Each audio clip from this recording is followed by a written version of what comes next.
Hi, I'm Kalyn Lepre with Mammoth Lakes Tourism, and today we're with Liz Cunningham, who is an ambassador for Yeti Cycles, and she's going to give us some intermediate tips for downhill mountain biking. So thanks for being with us. Hey, thanks for having me. Yeah, this segment is brought to you in part by the New National Forest that wants to remind you to leave no trace. So planning ahead and preparing is a great way of doing that, whether it's making sure you have all the right gear you need for whatever adventure you're going on, or water, whatever it is. You're going to have a way better time if you do a little bit of prep. And Liz, you are an incredible mountain biker. Thank you so much for talking to us about all of this. A lot of, with any action sport, there's some mind games, when you're pushing the envelope and you're wanting to just get a little outside of your comfort zone. What do you do specifically to kind of help prep yourself for that? So for me, the preparation that I do is making sure that I have all the right gear, obviously, plan ahead and prepare. So that's everything from having the right bike to having a full face helmet if you're here at Mammoth Bike Park, pads, knee pads, all of that, and water, of course. And then when you're ready to ride, for me, I really like just knowing that I'm going to have a lot of fun on the mountain and riding with friends.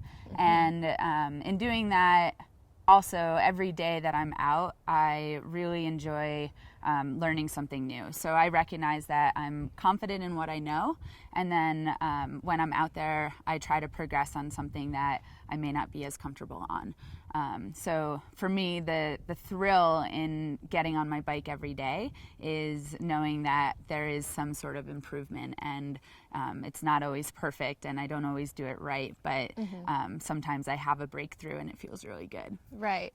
And I like that. The confidence is really huge, the confidence in what you know. Yeah. So you're able to progress instead of jumping ahead and to something that you may not be ready for. Exactly. But yeah, that's really big. Yeah. What are your top 3 tips for some of our viewers who might want to take that next step into intermediate riding? Sure. So after having all equipment dialed and getting ready on your bike, once you're ready to ride, there's a few tips that you can remember to do. There's actually a lot of tips that we could talk about, but since we're limited on time, first of all, body positioning on the bike is super important.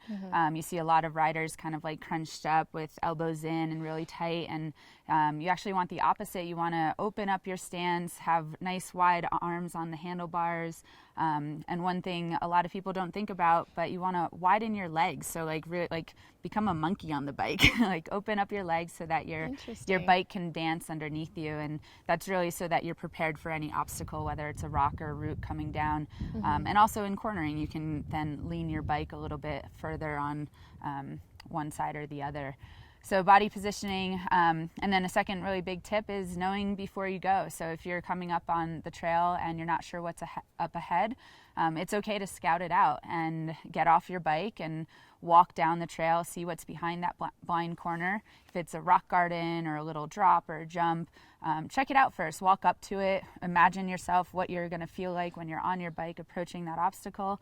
And get a feel for it, and then get back on your bike, and then we talked about the commitment, and being committed once you're back on your bike is huge.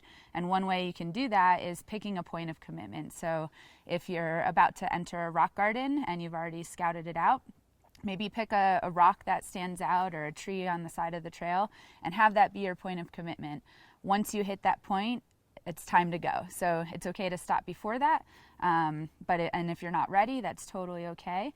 But once you pass that tree or pass that rock, just go for it and know that you have the skill and you've already checked it out and you're ready to go.